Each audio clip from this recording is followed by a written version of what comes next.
하도록 하겠습니다. 오늘은 예수 그리스도의 부활을 또 우리가 축하하며 예수 그리스도의 부활을 증거하는 부활주일입니다. 우리 예수님의 부활이 없었다면 우리 기독교는 존재하지 않았을 것입니다. 그리고 우리가 부활절이 없었다면요, 우리 기독교는 맹맹한 아무 의미 없는 종교에 불과할 것입니다. 그러나 우리 주님께서 부활하심으로 인해서 우리에게 참된 생명을 주셨습니다. 생명은 바로 살아있는 것을 의미하는 것이죠. 부활은 우리에게 있어서 죽음을 권세를 이기시고 영원한 생명이 우리에게 주어진다는 것을 우리에게 약속하시며 우리에게 실체를 보여주신 한 놀라운 사건입니다. 그래서 부활은 우리에게 있어서 소망이 되고요, 또 십자가는 우리에게 생명이 됩니다. 우리 기독교의 십자가는요, 죽음의 상징이 아니라 생명의 상징입니다. 그래서 예수님이 죽으신 십자가지만 예수님이 그 십자가에 달려 계시지 않습니다. 그래서 이 소망의 십자가를 바라볼 때마다 우리도 부활할 것을 소망하게 되는 것이죠. 이 부활절은 우리에게 영원히 기억될 날이고요, 주님 앞에 서는 그날까지 증거돼야 할 실화입니다. 성경은 이미 예수님께서 이 땅에 오시기 전에 예수 그리스도인 메시아가 이 땅에 오실 것을 증거했고요, 예수님이 이 땅에 오셔서 자신이 죽을 것을 이미 증거했습니다. 그러나 누구도 그 예수님의 부활을 믿지 않았습니다. 예수님께서 내가 죽을 것이고 그리고 죽은 후에 사흘 만에 부활할 것을 제자들에게 알렸지만 제자들은 누구도 믿지 않았다고 말합니다. 오늘 본문도 우리가 읽진 않았지만 16장 16절에 보면 그들은 예수께서 살아나셨다는 것과 마리아에게 보였다는 것을 듣고도 믿지 아니하니라. 그 밑에 13절에도요, 두 사람이 가서 남은 제자들에게 알렸으되 역시 믿지 아니하니라. 제자들이 눈에 보고도요, 그 사건을 증거했음에도 불구하고 제자들은 믿지 않았습니다. 또 마리아는 예수님의 부활을 보고 제자들에게 증거했지만 그것을 믿지 않았습니다. 보고도 믿지 못했고 듣고도 믿지 못했습니다. 여러분, 오늘날 우리가 어떤 사실을 증거할 때 눈으로 보는 것이 증거라고 이야기합니다. 또 들은 것을 증거물로 채택하기도 합니다. 그런데 믿음은요, 눈으로 보고 귀로 듣는다고 해서 내가 믿어지는 게 사실은 아닙니다. 믿음은요, 은혜입니다. 내가 보지 않고도 믿을 수 있고요, 내가 듣지 않고도 하나님의 은혜로 깨달을 수 있는 것입니다. 물론 하나님께서 우리에게 은혜를 베푸셔서 말씀을 볼 수 있는 은혜를 주셨고, 또 하나님의 말씀을 듣고 깨달을 수 있는 성령의 역사로 깨달을 수 있는 은혜를 우리에게 주셔서 우리가 믿음이 생기지만, 그러나 본질적인 것은요, 하나님의 전적인 은혜입니다. 내가 보았기 때문에 믿어, 내가 들었기 때문에 믿어, 그게 아니라 그 말이죠. 바로 이 부활도 그런 것입니다. 그래서 예수님의 부활은요, 우리에게 무엇을 증거해 주냐면 하나님의 말씀이 진실이라는 것, 하나님의 말씀이 살아있는 말씀이라는 걸 증거해 주십니다. 먼저 예수님께서 이 땅에 오시기 전에 많은 선지자를 통해서 메시아를 보내주겠다는 하나님의 말씀을 전해 들었습니다. 그러나 사람들은 귀에는 들었으나 마음엔 두지 않았어요. 성경 말씀으로 기록은 되어 있으나 그 말씀을 읽고도 마음에 두지 않았습니다.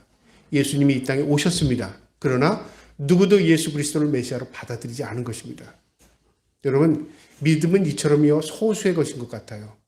우리가 무엇을 보고 무엇을 들었기 때문에 모든 사람이 듣고 본 것을 다 믿는 것 같지만요, 사실은 믿음은 하나님의 전적인 구원의 은혜 안에 있는 사람들이 믿을 수 있는 것입니다. 그래서 은혜입니다. 믿을 수 있는 게요. 이처럼 이스라엘 민족이 예수 그리스도의 이 땅에 오심을 들었지만 그들은 메시아를 받아들이지 못했습니다.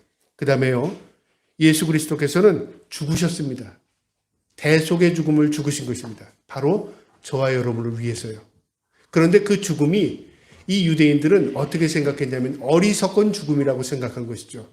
자신들과는 전혀 관계없는 죽음이라고 생각한 거예요.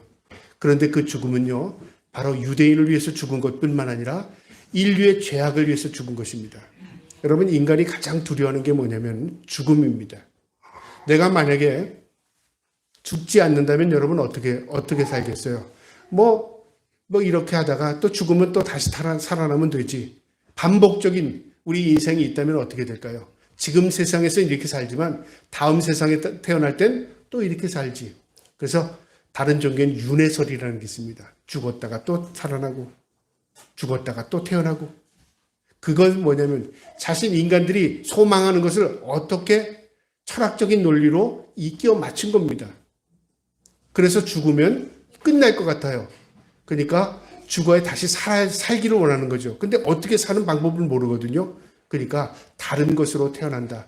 이 땅에서 내가 어떤 공적을 쌓으면 다음 세상에서 더 좋은 것으로 태어난다. 가난한 사람에게 있어서는 내가 부자로 태어나고 싶은 마음이 있으니까 내가 이 땅에서 어떻게 살면 다음 세상에 부자로 태어날 것이다. 내가 이 땅에서 어떻게 살면 다음 세상에는 미물로 태어날 것이다. 이렇게 막연한 철학적인 사고를 가지고 그들의 종교를 끼워 맞추고 있다고 말이죠. 그런데 성경은 우리에게 분명히 가르쳐 줬어요. 죽음은 끝이 아니라는 것입니다. 인간이 가장 두려워하는 것이 죽음입니다. 그래서 오늘날 많은 사람들이 좀 더 살기를 원하죠. 죽음을 좀 더 늦추기 원합니다. 과학이 발전할수록요, 인간들은 살고 싶은 욕망에 과학적인 모든 것들을 다 동원해서 생명을 유지하려고 합니다.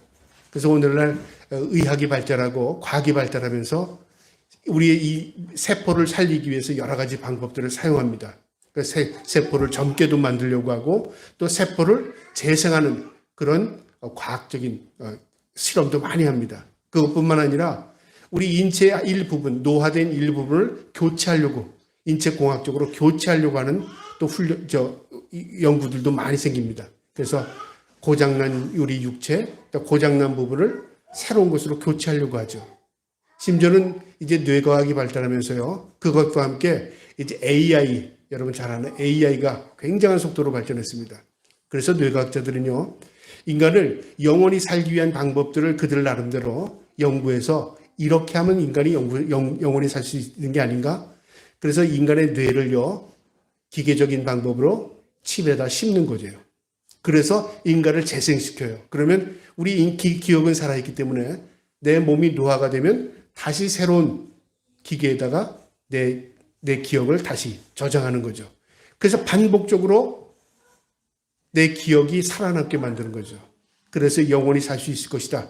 나름대로 그런 과학적인 그런 연구를 통해서요, 지금도 계속 하고 있습니다. 여러분, 그러면 어느 게 우리가 영원한 생명일까요? 내 몸이 바뀌면 영원한 생명일까요? 내 기억만 남아있으면 영원한 생명일까요? 여러분, 과학이라는 것은 인간의 한계점을 드러나는 것입니다. 반복적으로 인간이 행할지라도 결국 인간은 죽을 수밖에 없습니다. 오늘날 수많은 사람들이 임사체험을 했다고 말합니다. 죽었다가 살아나는 경험을 했죠. 그런데 그들이 공통점은요, 죽음을 보았다는 것입니다. 그런데 그들에게 또 공통점은요, 무엇이냐면요, 그들이 3일 이상 돼서 살아난 사람 하나도 없습니다. 내가 3일 동안 죽었다가 살아났다. 그런 사람이 없어요. 잠시 몇 시간, 몇 분, 요 정도의 시간을 죽었다가 살아난 경험은 있을지 모르지만 하루 이틀이 지나서 몸이 부패되고 썩고 몸이 분해되는 그 과정에서 다시 재생돼서 살아났다. 인간은 그런 사람 없습니다. 역사 전무후무할도록 예수 그리스도는 3일 동안 무덤에 있었습니다. 그러나 그는 부활하셨습니다. 이것은 무엇을 의미하냐면요, 인간들의 상상을 초월하는 것입니다.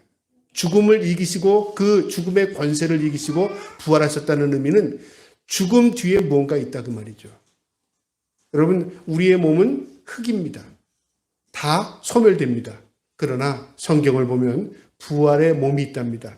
오늘 성경을 보면요, 예수님께서 이 엠마오로 가는 두 제자들에게 나타나셨는데요, 12절에 보니까 그 후에 그들 중 두 사람이 걸어서 시골로 갈 때 예수께서 다른 모양으로 그들에게 나타나시니, 여러분, 성경에는 분명히 기록되어 있습니다. 부활의 몸체입니다. 신령한 몸체, 다른 몸체. 우리가 가지고 있는 이 몸으로 부활하는 게 아닙니다. 이 몸은 썩어서요, 분해될지라도 하나님께서 우리의 몸을 입혀주십니다. 그래서 우리가 새로운 신령한 몸으로 입습니다. 그러면 우리의 실체는 뭘까요? 우리의 실체는 몸에 있습니까? 아닙니다. 정신에 있습니다. 우리의 영혼에 있다 그 말이죠. 그래서 영혼은 죽지 않습니다. 여러분, 그러면 죄진 사람은 영혼이 죽습니까? 그들은 영혼이 죽음을 반복적으로 경험하게 될 것입니다. 어디에서요? 지옥에서. 그러니까 영혼이라는 것은 참 우리에게 귀한 것입니다. 그런데 영혼이 죽지 않는 고통을 당한다면 여러분 어떻게 생각할까요?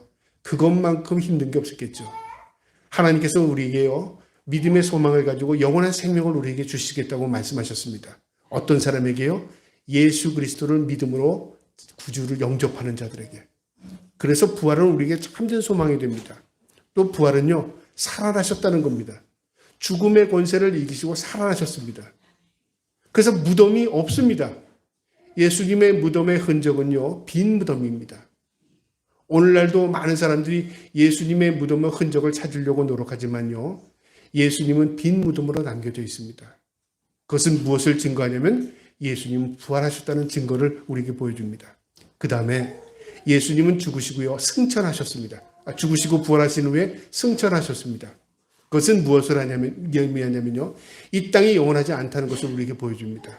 주님께서 승천하셨다. 하늘로 올라가는 것을 모든 예수님에 따르는 제자들이 다 보았습니다. 그리고 그 모습대로 오신다고 말했습니다. 그리고 이 땅을 천국으로 다시 변화시킨다고요? 그렇게 말씀하시지 않았습니다. 이 땅에 오실 때는 심판주로 오신다고 말씀하셨습니다. 그래서 주님은 올라가셨고 그 다음에 우리를 위해 천국을 예비하고 계신답니다. 준비하고 계시고 그 다음에 천국이 다 예비되면 때가 되면 주님께서 다시 오신답니다. 그래서 성경의 맨 끝에 보면 요한계시록 맨 끝에 주 예수여 오시옵소서 그렇게 되어 있습니다. 이게 바로 마라나타입니다. 마라나타. 주 예수여 오시옵소서. 이것을 완성을 이루신 분이 바로 예수 그리스도입니다. 우리에게 참된 소망입니다. 참된 구원의 소망을 우리 예수 그리스도의 부활을 통해서 우리에게 보여주었습니다. 그 다음에 예수님의 부활은요, 하나님의 능력이 어떠한지를 예수 그리스도께서 직접 보여주셨습니다. 여러분, 인간이 가장 두려워하는 게 뭐라고요? 죽음입니다. 그래서 우리 인간은 어떻게든지 생명을 연장하려고 하고요, 그 자기의 병든 몸을 고쳐보려고 하고요, 어떤 방법으로든 죽지 않기를 원합니다. 그런데 인간은요, 한시적인 인생을 살아요. 이 땅에서 10년을 살든 20년을 살든 100년을 살든 인간은 짧고 길게 문제지 결국 인간은 다 죽는다 그 말이죠. 그래서 인생을 철학적으로 보면 인생은 허무함으로 볼 수밖에 없습니다. 인생은 아무리 영광을 올리고 아무리 놀라운 기적과 은혜를 베풀지라도 결국 인간은요, 허무할 수밖에 없어요. 왜요? 죽기 때문에. 그런데 이 죽음 이후에 우리 기독교 하나님의 백성들에게 부활이 있다 그 말이죠. 이 부활이 우리에게 참된 소망을 가져다 줍니다. 이 부활이 없다면 성경은 우리에게 뭐라고 말하냐면 가장 불쌍한 자랍니다. 왜요? 왜 부활이 없으면 우리가 가장 불쌍한 자일까요? 헛된 거 믿었으니까요. 잘못된 길로 갔으니까요. 미혹에 넘어갔으니까 가장 불쌍한 자죠. 정상적으로 살지 못한 거라 그 말이죠. 성경이 기록한 겁니다. 우리가 부활이 없다면 가장 불쌍한 자입니다. 이것은 무엇을 의미하냐면 우리가 그렇게 불쌍한 사람이 아니라 그 말이죠. 우리는 놀라운 은혜와 축복을 받은 자라 그 말입니다. 왜? 부활이 있기 때문에. 그래서 하나님의 능력이 어떤지를 우리에게 보여주었습니다. 예수님의 제자들은요, 예수님의 죽음으로 모든 것이 끝났다고 생각했습니다. 그래서 다 흩어져 버렸습니다. 이제 예수를 따랐다는 것이 어떤 면으로 후회가 될 수도 있었고요. 이제는 모든 것이 끝났다고 생각을 했고 이제는 삶의 의미조차 없었을 것입니다. 그런데 예수님께서 부활하신 이후에요, 그들을 찾아서 갔습니다. 오늘 성경에 보면 막달라 마리아에게 나타나셨습니다. 그리고 마리아의 입을 통해서 제자들에게 살아남을 증거하게 하셨습니다. 그리고 엠마오로 가는 두 제자들에게 나타나셔서 예수님이 직접 보이셨습니다. 그러나 누구도 믿지 않았습니다. 예수님께서 그 믿지 못하는 제자들을 직접 찾아가셨습니다. 그리고 예수님께서 말씀하십니다. 14절에 보니까 그 후에 11제자가 음식을 먹을 때 예수께서 그들에게 나타나사 그들을 믿음 없는 것과 마음이 연약한 것을 꾸짖으시니 이는 자기가 살아난 것을 본 자들이 말을 믿지 아니함이로라. 귀로 말로 전해도 믿지 않았다 그 말이죠. 여러분, 제자들이 믿음 없어서 예수님을 믿지 못했을까요? 도저히 자신들의 상식으로는 받아들일 수 없는 사건이 들려온 것입니다. 우리가 때로는 성경을 읽다 보면요, 우리 일반적인 상식으로 이해가 되지 않는 것들이 참 많습니다. 그러면 사람들은 어떻게 합니까? 일반적으로 이것은 거짓이야 라고 치부하는 사람이 있고요. 또 어떤 사람들은 좀 넉넉하게 이것은 설화야, 그냥 사람들이 꾸며낸 이야기야. 그렇게 말하는 사람도 있습니다. 믿음이 없이는요, 성경을 읽어도요, 이게 하나님의 말씀으로 받아들여지질 않는 겁니다. 그런데 아무리 지식이 없고 어린아이일지라도요, 믿음이 있으면 말씀을 읽으면요, 말씀이 살아있는 말씀으로 그냥 흡수됩니다. 믿지 못할 수가 없어요. 믿어지는 겁니다. 그게 은혜입니다. 저와 여러분에게 은혜를 주셔서 하나님의 말씀을 하나님의 말씀으로 읽게 된 것입니다. 이게 하나님의 은혜입니다. 성경 말씀 고린도전서 15장 42절부터 43절에 보면 이렇게 기록되어 있습니다. 죽은 자의 부활도 이와 같으니 썩을 것으로 심고 썩지 아니할 것으로 다시 살며 욕된 것으로 심고 영광스러운 것으로 다시 살며 약한 것으로 심고 강한 것으로 다시 살며 육의 몸으로 심고 신령한 몸으로 다시 사나니 육의 몸이 있은즉 또한 신령한 몸이 있느니라. 여러분, 부활이 무엇인가를 분명히 기록했는데요. 썩을 것으로 심는답니다. 육체를 의미합니다. 육체는 썩어진다 그 말이죠. 썩지 않을 것으로 걷는답니다. 이게 뭐죠? 영원한 육체, 영원한 죽지 않는 생명이라 그 말이고요. 약한 것으로 심는답니다. 약한 것은 우리 인간의 육체뿐만 아니라 우리 인간의 정신, 우리 인간이 가지고 있는 모든 것이 연약합니다.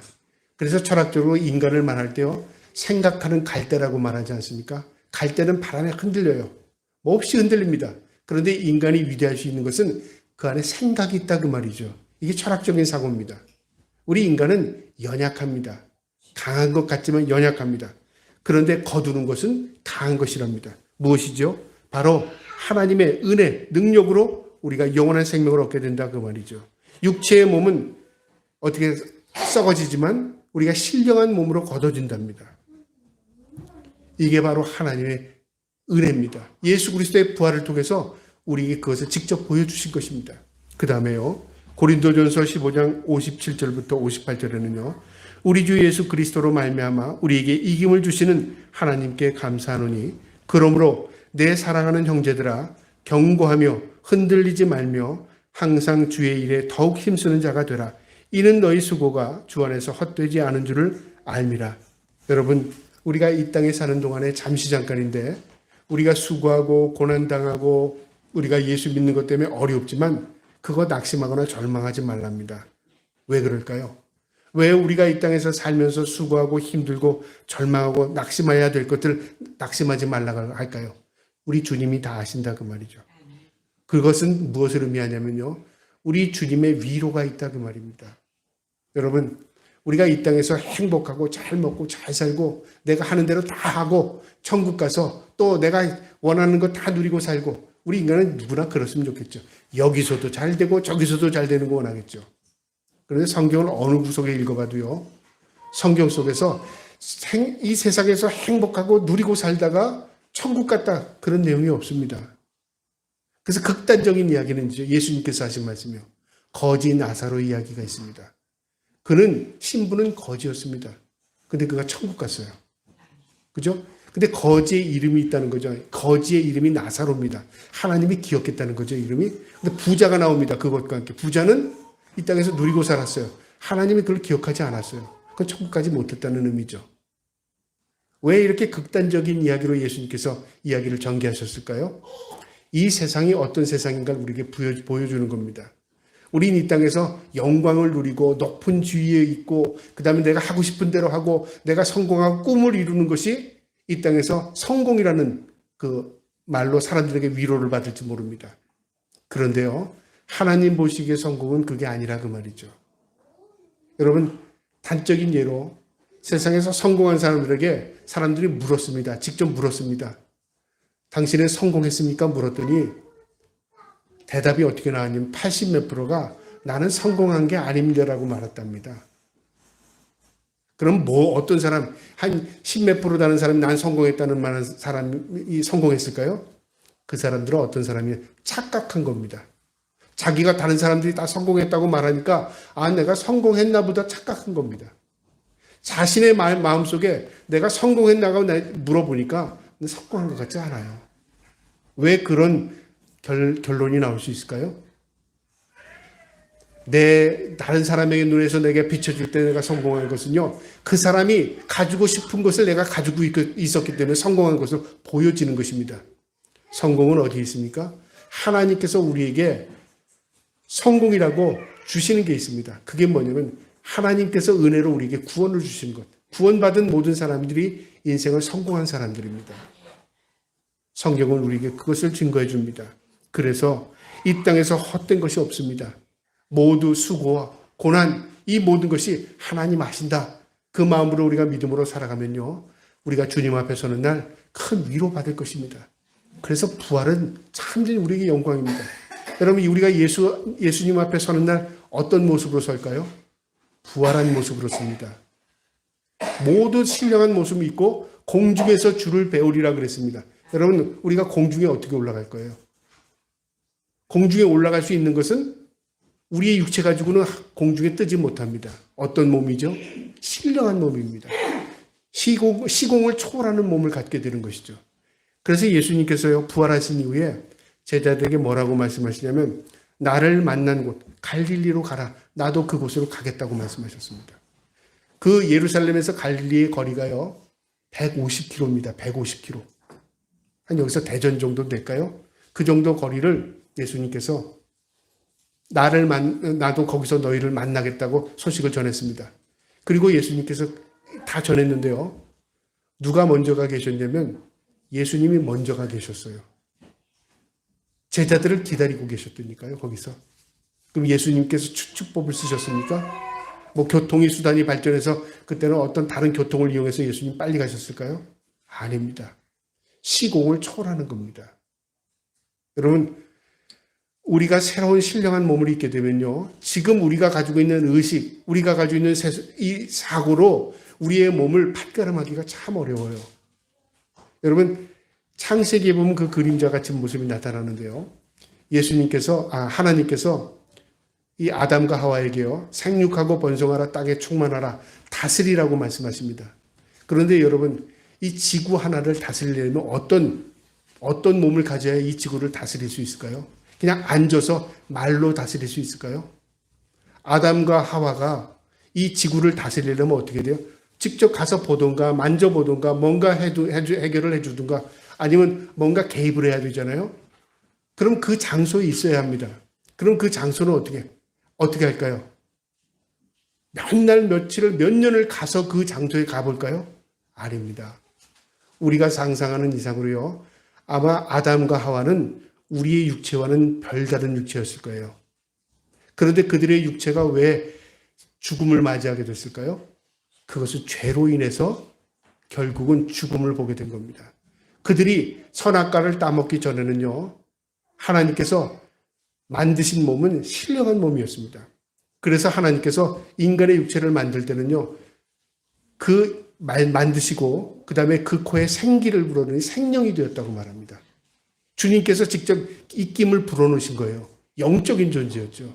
그런데 인간이 사탄의 미혹에 넘어가서 죄를 짓는 순간에 인간은 결국 죄로 인해서 죽어가기 시작한 겁니다. 여러분, 부활은 우리에게 영원한 생명이 있음을 우리에게 깨닫게 하는 것입니다.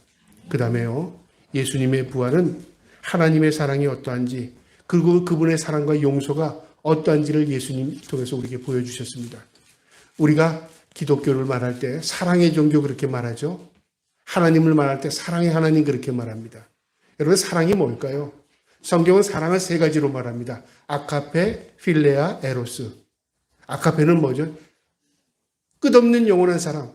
인간이 할 수 없는 사랑. 하나님의 사랑입니다. 아카페.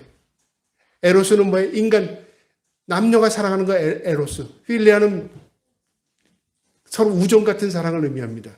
우리 인간들이 말하는 사랑은요, 에로스나 필레아입니다. 아카페의 사랑이 인간에게는 없어요. 그런데 그 사랑의 본질을 하나님께서 직접 보여주셨어요. 그래서 예수님을 이 땅에 보내주시고요, 그 사랑의 표현으로 우리를 위하여 대신 죽으시다는 것이죠. 여러분, 죽을 사형 선고를 받은 사람에게 내가 당신 때문에 죽을 테니까 당신 사시오. 그건 어떤 사랑이죠? 희생적인, 내 목숨을 버리기까지 사랑한 그 사랑 아니겠습니까? 하나님이 그런 사랑을 우리에게 보여주셨어요. 누구를 통해서요? 예수 그리스도를 통해서요. 그 다음에 그 사랑만 보여준 게 아니라요, 내가 너를 사랑했다, 죽은 것으로 끈 게 아닙니다. 그리고 용서까지 해주셨어요. 어떤 용서를 해주셨냐면, 우리의 죄를 용서하시고 대가를 치르시고요. 그 다음에 뿔뿔이 흩어졌던 제자들을 다 찾아 불러 모으십니다. 여러분, 용서할 수 있는 사람은 어떤 우린 용서를 잘못 이해하는데, 용서는 어떤 게 용서라고 생각하냐면, 사람들은 그래, 네가 회개하니까 용서해 줄게. 그래, 네가 잘못을 인정하니까 용서해 줄게. 우리 보통 그렇게 하잖아요. 네가 먼저 행하면 내가 그거 보고 내가 용서하든 말든 내가 그 다음 판단을 하겠다. 그래서 그래, 내가 다시는 네가 안 한다니까 내가 용서해 줄게. 이렇게 생각하잖아요. 하나님의 용서는 그런 용서가 아닙니다. 하나님의 용서는요, 본인이 대신 값을 치르셨습니다. 죄값을 치르셨고요. 하나님이신 예수님께서 제자들을 찾아가셨습니다. 믿지 못하는 제자들을 하나 찾아가셨어요. 그리고 그 제자들을 다 용서했습니다. 여러분, 용서는 뭘까요? 먼저 찾아가는 사람입니다. 먼저 용서할 수 있는 마음을 가진 겁니다. 용서는 먼저입니다.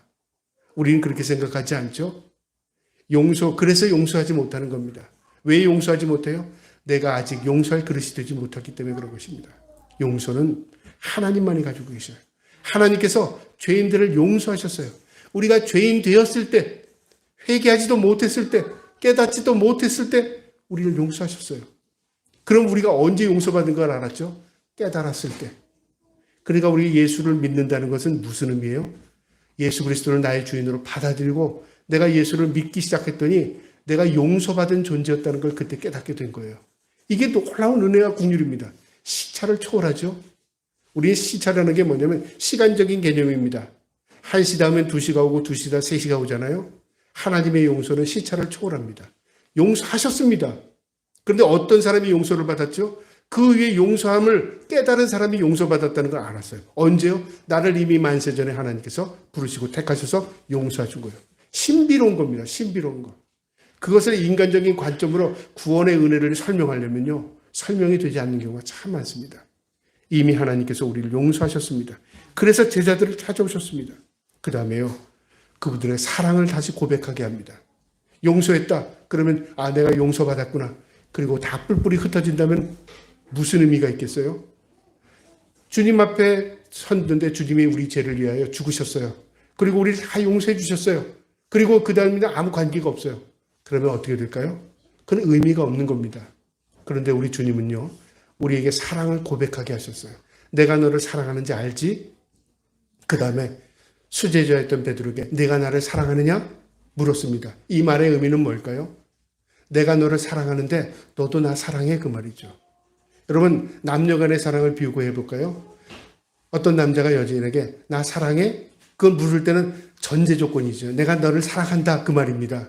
내가 사랑하지도 않는 사람에게 가서 나 사랑해? 묻고 싶지도 않겠죠. 그렇지 않습니까? 내가 사랑하는 만큼 당신도 나를 사랑하니까 물어보는 거 아니겠습니까? 우리 주님이 바로 그거예요. 베드로를 찾아가서 물었습니다. 내가 나를 사랑하느냐? 3번 물었어요. 3번 물었어요. 그리고 내 양을 먹이라, 내 양을 치라. 그러니까 네가 나를 사랑한다면 내 길을 따르라. 나를 전해라. 그리고 내 십자가 지고 나를 따르라. 그렇게 말씀하셨어요. 사랑을 고백하게 만드셨다, 그 말이죠. 이게 부활의 놀라운 은혜입니다. 우리 주님께서 부활하신 후에 우리에게 사랑을 다시 고백하게 만드십니다. 그 다음에요, 이 부활은 우리에게 사명과 그 다음에 권세를 우리에게 주셨어요. 어떤 사명이요? 우리 구원받고 우리가 끝나는 게 아니라 내가 구원받은 백성으로서 예수 그리스도를 증거하며 살라, 그 말이죠. 그래서 그 뒤에 보면요, 제자들을 파송합니다. 복음을 전파하라, 그렇게 말씀하십니다. 15절에요. 또 이르시되 너희는 온 천하에 다니며 만민에게 복음을 전파하라. 이게 부활하신 후에 우리 주님께서 제자들에게 간곡히 말씀하신 겁니다. 전하라, 그 말입니다. 이 전하는 게 권세고 능력입니다. 여러분, 우리 능력이라고 하면 항상 무엇을 생각하냐면 어떤 받은 걸로 재능, 어떤 달란트, 어떤 초인적인 능력, 이것만을 능력이라고 생각하죠. 인간적인 개념에서 말하는 거예요. 근데 여러분, 참을성이 능력이라는 거 아셔요? 여러분, 사랑의 성령의 열매들이 다 능력인데요. 사랑, 희락, 화평, 오래 참음, 자비, 양성, 충성, 온유, 절제, 능력입니다. 여러분, 사랑 아무나 하는 줄 아세요? 능력입니다. 사랑의 능력. 오래 참는 것도 능력이죠. 말씀을 전하는 것도 능력입니다. 이처럼 하나님께서 예수 그리스도를 통해서 부활의 모습을 우리에게 보게 하시고 그 부활을 통해서 무엇을 갖게 하시냐면 우리도 예수님을 따를 수 있는 능력을 갖게 하시는 겁니다. 그리고 그분을 전하게 하시는 겁니다. 그래서 목사만이 복음을 전하며 사는 게 아니라요. 우리 모두가 하나님께 받은 그 구원의 은혜를 전하며 사는 것입니다. 그게 능력입니다. 그 다음에 권세를 주신답니다. 어떤 권세? 하나님의 권능의 능력. 우리가 복음을 전하며 살면 하나님께서 은혜를 우리에게 모든 것을 책임져 주셔요. 여러분, 내가 내 인생을 책임지는 게 낫습니까? 내 인생을 하나님께서 책임져 주시고 난 하나님께 붙들려 사는 게 낫습니까? 여러분, 둘 중에 고르라면 어느 게 고르겠어요? 내가 하나님 앞에 붙어서 하나님께 내 인생을 맡겨드리고 살든지 죽든지 주님 뜻대로 하옵소서 내 인생을 맡기고 나는 하나님이 기뻐하는 삶을 산다. 그게 낫습니까? 아니면 하나님 있으나 없으나 내가 그걸 어떻게 알아? 내 인생 내가 다 챙겨야지. 내 건강 내가 챙기고 내가 먹을 거 살 거 내가 챙기고 내 인생 내가 챙겨요. 불안하지만 내가 챙겨요. 그리고 하나님 믿지 않고 살아요. 어느 게 낫겠습니까? 전자죠. 그게 굉장히 쉽고 하나님께서 우리에게 가르쳐준 방법입니다. 믿으라 그렇게 말씀하셨어요. 내가 너와 함께하리라. 내가 너를 친히 돌보리라. 내가 너를 인도하리라. 우리 하나님께서 나의 모든 것을 책임져 주신다고 말씀하셨어요. 그럼 우리는 어떻게 해요? 믿는 겁니다. 맡기는 겁니다. 그 다음에 하나님 우리의 어떻게 하셔요? 우리의 모든 것을 책임져 주시는 것입니다. 그게 하나님께서 우리에게 가르쳐 주신 방법이에요. 그래서 예수님께서 부활하신 후에 제일 먼저 하신 말이 날 전파하라. 그 다음에 권능을 믿으라. 그래서 17절에 보면 믿는 자에게는 믿음으로 사는 자에게는 이 말이기도 하고요. 이런 표적이 따르니 곧 그들이 내 이름으로 귀신을 쫓아내며 새 방언을 말하며 뱀을 집어 올리며 모든 독을 마실지라도 해를 받지 아니하며 병든 사람에게 손을 얹은즉 나으리라 하시더라. 이 말을 글씨 그대로 내가 뱀을 잡아도 뱀이 나를 독을 물지 않겠구나. 뭐 이런 식으로 생각한다는 거죠. 그래서 사람들이 이 말을 가지고 예수 믿으면 내가 뱀을 잡아도 뱀이 나를 물지 않겠구나. 여러분, 이 말은 그런 의미가 아닙니다. 우리가 두려워하고 우리가 무서워하고 우리가 염려하는 모든 것들이 예수 그리스도의 능력 안에서 예수 그리스도의 보호를 받는다 그 말입니다. 우리 주님께서 우리를 보호하시고 인도하신다 그 말이죠. 그런 거 염려하지 말라 그 말이죠. 무엇이 두렵고 무엇이 무섭고 무엇에 대한 그거 두려워하지 말고 내 인생을 주님께 맡겨라. 그러면 주님께서 너의 인생을 이끄실 것이다. 그리고 너는 주님 의지하고 주님 뜻대로 살아라. 그러면 하나님께서 너의 모든 것을 책임져 주실 것이다. 너를 보호하시리라 그 말입니다. 오늘 부활주일입니다. 우리 주님의 부활은요, 생명입니다.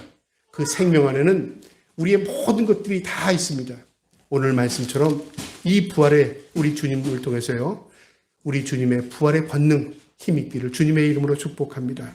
그 다음에 부활의 소망을 가지고 사시기를 주님의 이름으로 축복합니다. 그리고 하나님의 말씀은 1.1획도 땅에 떨어짐 없이 모든 것이 성취되었고 성취되어지고 있고 반드시 나머지 요한계시록 이루어질 줄을 믿습니다. 이 말씀이 생명임을 믿기를 주님의 이름으로 축복합니다. 아멘.